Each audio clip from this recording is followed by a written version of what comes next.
कोई बता नहीं सकता कि मरने के बाद होता क्या है। मरने के बाद क्या होता है मैं आपको बताता हूं, सुन लो।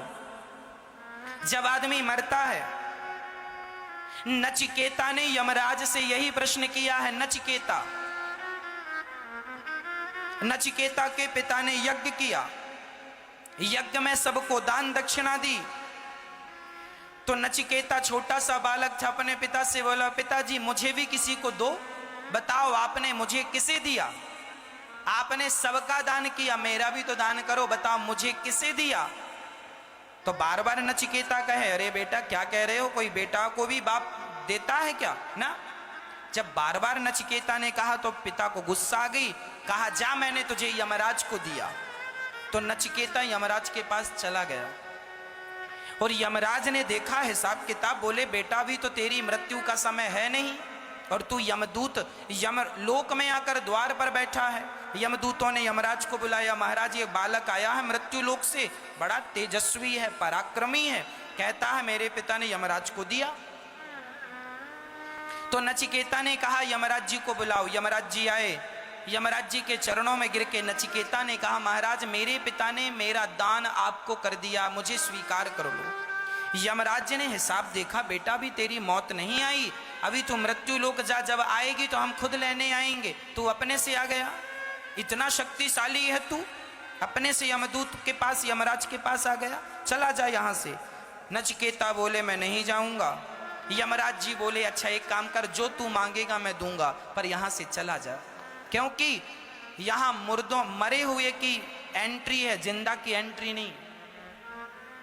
शरीर त्याग चुके हैं, यहां सूक्ष्म शरीर की एंट्री है, स्थूल शरीर की एंट्री। शरीर दो प्रकार के होते हैं, एक शरीर ये होता है जो आपके सामने बैठा है बोल रहा है, एक शरीर वो होता है जो सपना देखता है, हमारे सो जाने पर हम हरिद्वार और काशी और वृंदावन घूमते हैं, वो शरीर सूक्ष्म शरीर होता। यमदूत उसी शरीर को पकड़ कर ले जाते हैं।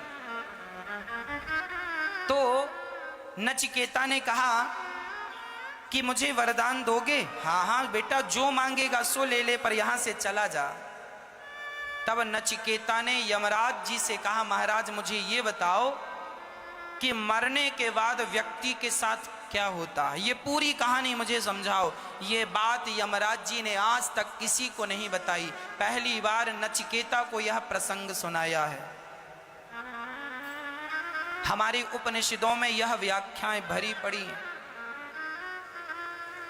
तब नचिकेता से यमराज ने कहा, सुनो, जब आदमी मरता है तो हम क्या करते हैं, हमारे यमदूत जाते हैं, यमदूत जाते हैं और उस आदमी को पकड़ कर लाते हैं जिसकी मृत्यु का समय नजदीक है, उसके गले में फांसी का फंदा डालते हैं और वह जीवात्मा को, छोटी सी जीवात्मा जिसे हम कहते हैं कि सूक्ष्म शरीर, उसी को पकड़ करके ये शरीर रह जाता है, यमदूत उसे पकड़ कर ले जाते हैं और वह पकड़ में आ जाता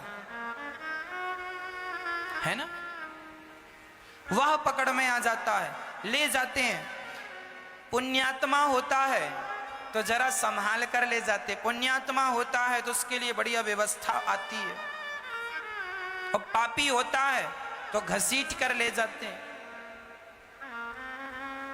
किसी ने भोजन दान दिया है तो उसे यमदूत भोजन भी कराते हुए ले जाते हैं, और भोजन नहीं दिया यमदूत दो कोड़े जमाते हैं, चल भूख लगी है, भूख लगी है, जीव चिल्लाता है बड़ी भूख लगी, यमदूतों कहीं होटल नजर आए तो जरा दो पराठे खवा दो। यमदूतों ने कहा, तूने कभी किसी को पराठे खवाया? तूने किसी को दो रोटियां दी? नहीं, बल्कि औरों की रोटियां तूने छीनी है, दो कोड़े मारा, चल। अरे पाँव में जलन हो रही है, जरा जूते चप्पल की दुकान में ले सो कहीं पहना दो। यमदूतों ने कहा, तूने कभी किसी को जूते चप्पल पहनाए? कछा सनने गया था तो दूसरे की पहन के आ गया था, चल एक कोड़ा मारा, चल यहां से। और चलते चलते जीव को यम राज के पास प्रेजेंट करते, खड़ा करते। यमराज के सामने जब खड़े हुए तो डर जाता है ये जीव। यमराज जी ने कहा बैठ यहाँ पर। यमराज जी बैठते हैं और अपने बाजू में उसे बिठालते हैं और सामने वहाँ एक बहुत बड़ी टीवी लगी है। उस टीवी में आपने जन्म से लेके मृत्यु तक जो जो किया सब रिकॉर्ड कर लेते हैं। यमराज जी भी बड़े चतुर हैं, सब पूरा वीडियो बना के रखते हैं और वहां पर वो अपने कंप्यूटर से पेन ड्राइव में डाल के फंसा देते हैं और चलता है वहां। जन्म से मृत्यु तक तुमने जो जो किया है, अच्छा बुरा, सब वहां पर हिसाब किताब होता है।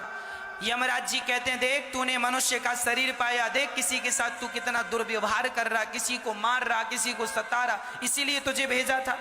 अब ये डर जाता है। तब वहां पर यमदूत हिसाब करते हैं। यमराज जी इसके बहुत सारे पाप हैं और पुण्य तो ना के बराबर है, बहुत कम पुण्य किया है इसने, पाप ज्यादा किया, अब क्या करना है? बोले पाप ज्यादा है, हाँ तो पहले एक काम करो, इसके पापों की सजा दो। तो पापों की सजा क्या? वहां बड़े बड़े नरक हैं, रौरव, महारौरव, अंध्रता, मिश्र, कुंभी, पाक, काल सूत्र, असीपत्र, वन, सूकर, मुख, अंधकूप, ऐसे बड़े बड़े नरक की व्यवस्थाएं उन नरकों में डाल दिया जाता। नरकों में क्या व्यवस्थाएं हैं? बड़ी बड़ी कढ़ाइयां, उनमें तेल उबल रहा है और जीवात्मा को उसमें डाल दिया जाता, जीरे की तरह छौंका लगा दिया जाता। बड़ा मांस खाया, ऐसी मुर्गी तो ने भूंजी है, ऐसी मछली भूंजी, अब तू भी भूंज। ये व्यवस्थाएं हैं। वहां बड़े कांटेदार पेड़ हैं, जंगल में दौड़ाते हैं, कोड़े कोड़े बरसाते हैं, बहुत यातनाएं मिलती हैं। वो यातनाएं भोगने के बाद यमराज जी कहते हैं जाओ अब 84 का चक्कर लगाओ। ये 84 लाख योनियां जो हैं ये क्या है? ये तुम्हारे कर्म दंड ही तो हैं।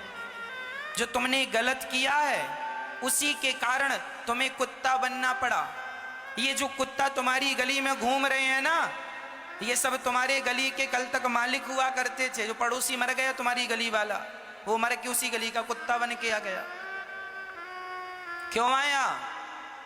क्योंकि कर्मदंड तो भोगने हैं। कुत्ता बनो, फिर बिल्ली बनो, फिर चमगादड़ बनो, फिर नाली का कीड़ा बनो, फिर हाथी बनो, फिर सुअर बनो, फिर मगर बनो, फिर मछली बनो, फिर पेड़ बन के खड़े रहो, फिर ये बनो वो बनो।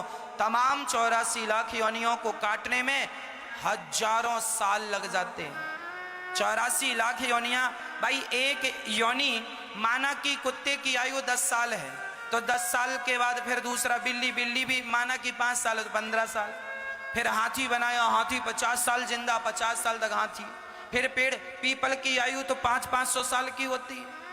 बने खड़े हो खड़े हो खड़े हो। ये पेड़ पौधा ये भी हमारी योनियां, 84 लाख योनियों में ये भी एक योनि। बन जाओ पेड़, खड़े रहो। ज्यादा पुण्यात्मा होगे तो वृंदावन का पेड़ बना के भेज देंगे बिहारी जी। ये 84 लाख योनियां जब भोग कर तुम जाते हो, तब यमराज जी से आपने कहा भोग के आए हैं, अब बताइए। तब यमराज जी कहते हैं अब हम तुम्हें एक बार और मनुष्य बना के धरती पर भेज रहे हैं। देखिए 84 लाख योनियों को भोगने में हजारों साल, हजारों नहीं मेरी माँ, लाखों वर्ष लगे हैं हमें और आपको। लाखों वर्ष तक हमने 84 लाख योनियों का कष्ट भोगा, उसके बाद हमें यह मनुष्य का शरीर मिला। अब अच्छा या बुरा करना फिर तुम्हारे हाथ में। इसलिए कहता हूं मैया 84 तो भोग के आई ही हो या आए ही हो, अब ऐसी गलत काम ना करना कि फिर 84 के चक्कर में जाना पड़े। अब तो भगवान के चक्कर में पड़ जाओ तो 84 के चक्कर से बच जाओगे, और भगवान के चक्कर में नहीं पड़े तो फिर 84 के चक्कर में। पुनरपि जननम पुनरपि मरणम पुनरपि जननी जठरे शयनम। इसलिए भज गोविंदम भज गोविंदम।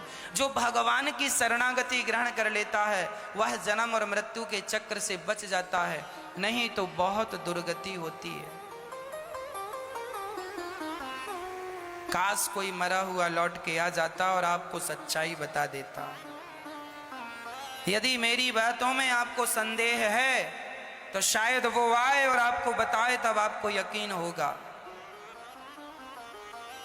पर क्या करें, ईश्वर की विधि ऐसी है कि जो जाता है आता ही नहीं। बताने के लिए आता है, फिर 84 के चक्कर में वो होगा, कहीं ना कहीं तो होगा ही, लेकिन हमारी जान पहचान से अलग है। भारत जी के उपदेश से राजा रहुगढ़ की आंखें खुली, चरणों में गिर पड़े। राजा रहुगढ़ ने सब प्रकार से ज्ञान दिया और भरत जी ने सब प्रकार से समझाया। राजे रहुगढ़ का ज्ञान नष्ट हुआ, दोनों भगवत धाम चले।